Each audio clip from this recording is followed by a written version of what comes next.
네, 반갑습니다. 온라인 예배로 주일 아침에 모인 우리 중고등부 친구 여러분 너무 환영하고 축복합니다.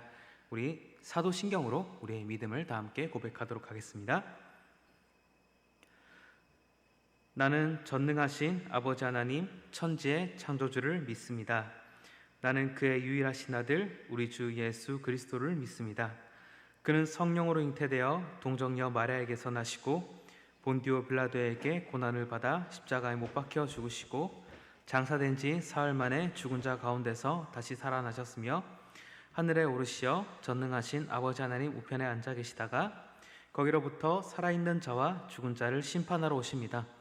나는 성령을 믿으며 거룩한 공교회와 성도의 교제와 죄를 용서받는 것과 몸의 부활과 영생을 믿습니다.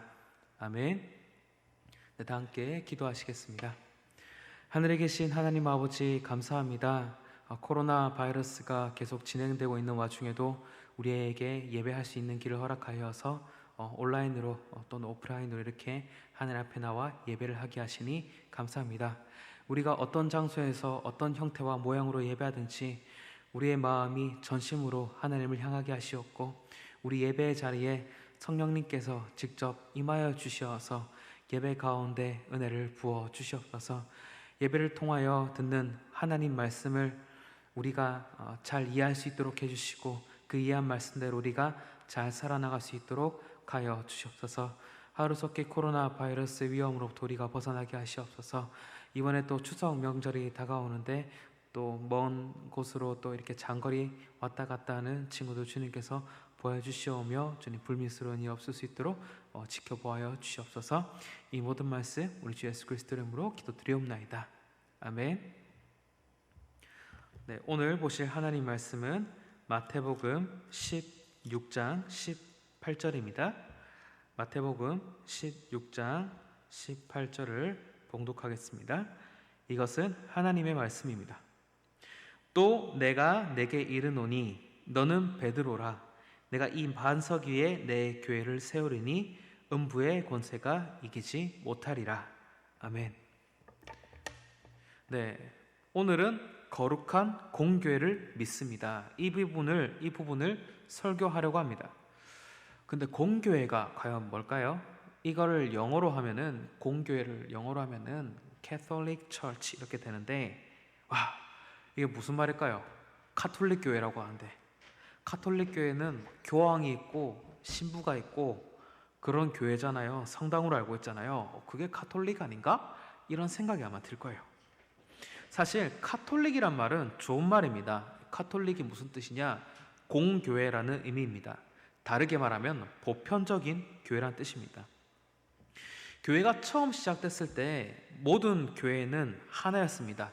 원래 성경적인 의미에서 교회는 하나였지만 처음 교회가 시작될 때는 교단도 없고 지역도 되게 한정적이었고 그랬어요. 이때 교회는 카톨릭 교회였습니다. 공교회죠. 다 똑같은 교회입니다. 이것저것 교단이 나눠지지 않았어요. 어디에 있는 보편적인 교회였어요. 교회는 당연히 카톨릭 교회였던 거예요. 그게 교회 전부였어요. 교회라고 해봤자 유럽에 있는 게 전부였습니다. 교단도 여러 개가 아니라 하나라고 했죠. 그런데 교회가 로마의 국교가 되고 나서 또 중세 시대를 지나면서 점점 교회가 타락하기 시작했습니다. 원래 교회는 국가 권력과 결탁하면 타락합니다. 이건 역사가 보여주는 거죠. 타락한 교회의 특징이 뭐냐면 성직자들이 무능해지는 거예요. 성직자들이 신학도 잘 모르고 어떤 성직자는 글도 못 읽었다고 해요. 그래서 자기 마음대로 성경적이지 않은 교리를 가르쳤습니다. 성직자가 모르는 교리를 당시 일반 백성들이 알았을까요? 네, 몰랐어요. 그냥 잘못된 교리를 가르쳐도 그냥 그런가 보다 하고 다 받아들였단 말이에요. 그래서 이걸 반대하고 말씀으로 개혁을 일으킨 사람들이 우리가 잘 아는 종교개혁자들이었습니다. 여러분들이 학교에서 역사를 배운다면 아마 마틴 루터 이런 사람 정도 이름은 아마 들어봤을 거예요. 처음에는 이 개혁자들이 기존에 있던 교회를 떠날 생각이 없었습니다. 그런데 카톨릭 교회에서 마틴 루터를 파문했습니다. 쫓겨났어요. 마음에 마틴 루터가 나의 마음에 안 들어 나가야지 이렇게 해서 나간 게 아닙니다. 이때 교회의 분열이 시작됐습니다. 물론 그 종교개혁이 일어나기 전에 11세기에 동방교회, 서방교회가 나눠지긴 하지만 저는 딱 이제 서방교회만 놓고 이제 이야기하는 거예요. 자, 어쨌든 루터가 나와서 초대교회의 정신, 사도적인 가르침을 따르는 교회를 세우려고 했습니다. 그 뒤에 나온 사람이 멜랑이톤, 쯔빙글리, 칼빈 이런 사람들이에요. 카톨릭 교회가, 기존에 있던 카톨릭 교회가 공교회라고 하면서 잘못된 가르침을 가지고 있잖아요. 그리고 말씀 중심으로 하자는 사람을 쫓아냈잖아요. 그러면 이제 누가 정통이고 누가 잘못된 걸까요? 고백적이고 이제 믿음의 관점에서 보면은 이제 카톨릭에서 떨어져 나온 우리 개신교가 정통인 거죠. 이제 카톨릭 교회는 이름만 공교회지 사실은 타락한 교회라고 할 수 있습니다. 그래서 우리는 카톨릭을 진짜 진정한 공교회로 인정하는 게 아니라 로마 가톨릭이라 부르고 또는 로마교 이런 식으로 부릅니다. 그래서 제가 하고 싶은 말은 이제 로마 가톨릭은 더 이상 진정한 의미의 가톨릭 교회가 아니라는 거예요. 사실 진정한 가톨릭은 공교회는 우리 개신교회라고 할 수 있습니다. 여기서 개신교회가 뭐냐? 예수님의 가르침을 순수하게 계승한 초대 교회의 정신을 가진 교회, 종교개혁자들이 세운 교회를 말하는 겁니다. 자, 강도사님이 이제 카톨릭이라는 용어 설명에 시간을 많이 썼는데 어쨌든 진정한 의미의 카톨릭, 공교회는 우리 개신교를 말하는 거예요. 또 어디 가서 어른들한테 강도사님이 우리 교회 카톨릭이라는데요? 이렇게 얘기하면 될까요? 안 될까요? 네, 안 되겠죠. 큰일 나겠죠. 정확하게 이야기해야 돼요. 우리가 공교회라는 말이에요. 자, 그러면 우리 개신교가 진정한 의미에서 왜 가톨릭인지 공교회인지 한번 살펴보겠습니다. 거룩한 공교회라고 했을 때 여기에도 굉장히 관련된 교리가 많아요. 하지만 지난번에 성령에 대해서 설교할 때도 그랬던 것처럼 설교 시간에 다룰 수 있는 거는 한정적이고 한두 개밖에 안 됩니다. 그래서 이거는 꼭 알아야 되겠어 하는 부분만 제가 설교하도록 할게요. 첫째로 교회가 공교회란 의미는 시공간적인 의미가 있습니다. 어느 때든지 존재하는 교회를 공교회라고 합니다. 세상에 처음부터 교회가 있었습니다. 에덴 동산이 최초의 교회 역할을 했고 아담과 하와가 그곳에서 하나님을 예배했습니다. 그로부터 지금까지 예배하는 교회가 쭉 계속된 거예요.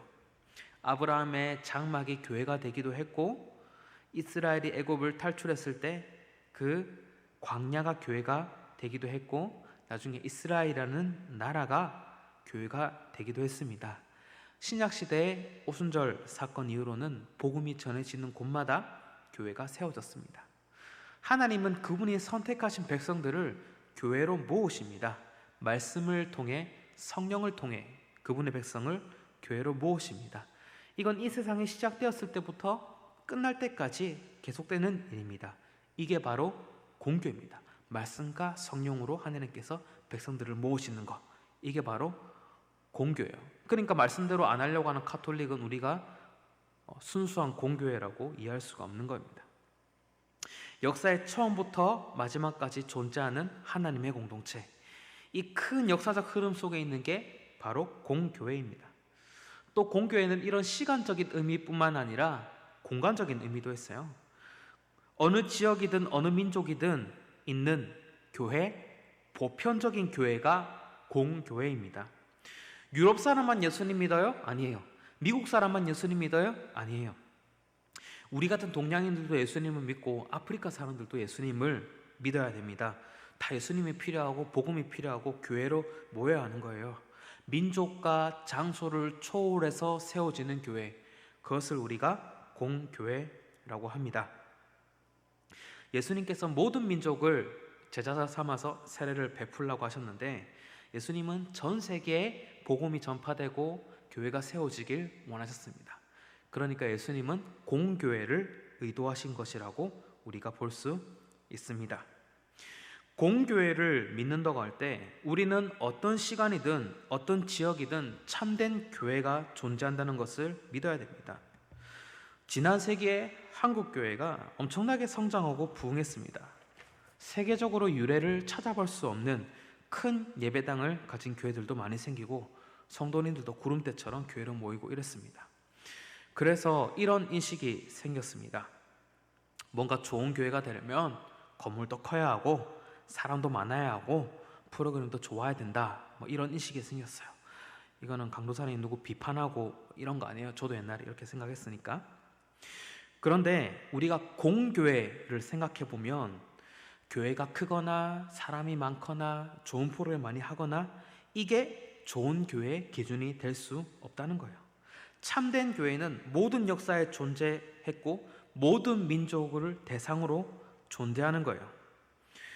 그러면 우리가 하나님께서 모든 시간과 모든 장소에 세우신 이 교회를 좋은 교회, 나쁜 교회, 이렇게 좋은 교회, 안 좋은 교회 이렇게 나눌 수 있을까요? 아닙니다. 교회 시설이 좀 불편하고 편하고 이런 차이는 있을 수 있겠죠. 사람이 많고 적은 이런 차이는 있을 수 있습니다. 하지만 우리가 사도신경의 관점에서 보면 모든 교회들은 그냥 공교회일 뿐입니다. 세상의 시작 때부터 끝날까지 존재하는 교회의 부분입니다. 모든 민족을 대상으로 하는 교회의 부분입니다. 교회는 모든 역사의 모든 지역에 존재하는데 그중 일부분에 자리매김하고 있는 거예요. 모든 교회가 이렇게 공교회입니다. 공교회를 믿는다면 우리 교회처럼 100년 된 교회도 귀한 교회고 지난달에 개척한 교회도 귀한 교회예요. 우리 교회처럼 큰 교회도 귀한 교회고 몇 평 안 되는 작은 교회도 귀한 교회예요. 우리 교회든 지난달에 개척한 교회든 하나님이 정하신 때와 장소에 존재하는 교회라면은 그것은 바로 공교회입니다. 어느 교회 좋더라, 어느 교회 안 좋더라 이렇게 함부로 이야기할 수 없는 거예요. 미안하지만 그런 분들은 공교회 신앙이 없는 사람이라고 할 수 있겠습니다. 사도신경을 입술로만 고백하는 거예요. 그런 이야기는 함부로 하면 안 되겠죠? 본인이 신앙생활 하기 힘든 교회야 따지고 보면 왜 주님이 세운 공교회를 신앙생활 하기 좋은 교회 안 좋은 교회 이렇게 함부로 표현합니까? 그렇게 하면 안 되겠죠? 자, 예수님께서 재림하시기 전까지 모든 교회가 100% 완전해지지 않습니다. 그래서 교회가 좀 부족할 수 있지만 우리는 이 지상 위에 있는 하나님께서 세운 교회가 공교회라는 것을 우리가 인정하고 우리가 고백하는 것, 그게 바로 중요합니다. 공교회 신앙이 없으면 이게 공교회 신앙이 중요하다는 것을 우리가 알기 힘들겠죠. 자, 그 다음으로 공교회는 같은 신앙을 고백하는 교회를 말합니다. 2000년 전 초대교회는 예수님의 가르침을 가장 순수하게 보존한 교회였습니다. 왜냐하면 이때는 예수님께 직접 배운 사도들이 활동했기 때문입니다. 이 가르침이 시대를 거치면서 여러 가지 그 시대의 어려운 질문을 만나고 그 질문에 대답하면서 점점 체계적인 모습으로 변하는데 그 가르침이 바로 신앙 고백입니다. 이 신앙을 고백하면 우리는 공교회라고 합니다. 예수님의 가르침을 담은 신앙을 고백해야 성경적인 교회고 공교회지, 그렇지 않으면 우리는 공교회라고 하지 않습니다. 우리가 대표적으로 잘 아는 신앙 고백 뭐였습니까? 네, 사도신경이 있습니다. 그리고 니케아 신경이란 게 있고 아타나시우스 신경이란 게 있습니다.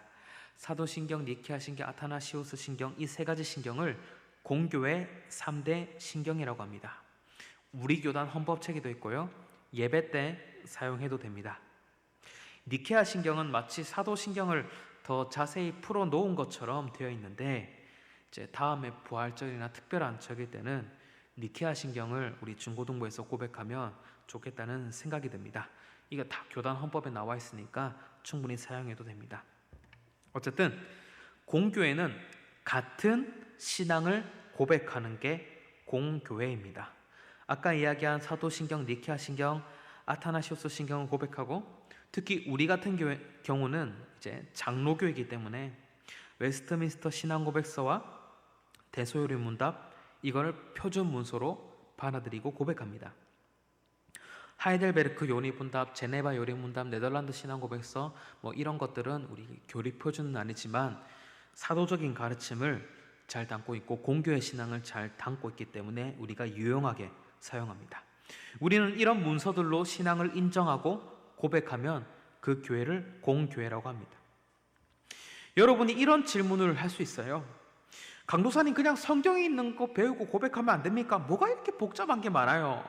성경 잘 읽고 예수님 잘 믿으면 그 되는 거 아니에요? 그렇게 하면 공교회 되는 거 아니에요? 여러분이 만약 마음속으로 이런 질문을 하면 굉장히 똑똑한 친구들이라고 칭찬을 해주고 싶습니다. 충분히 가능한 질문입니다.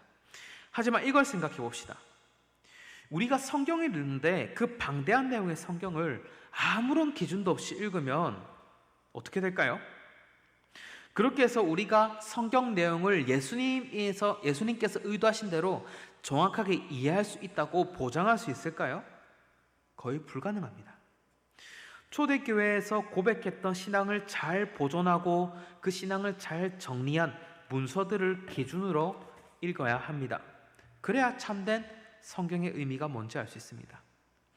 여러분이 알고 있는 유명한 이단, 사이비 종교들은 다 성경 가지고 이야기해요. 신천지, 하나님의 교회, 이 사람들 다 성경 가지고 말한단 말이에요.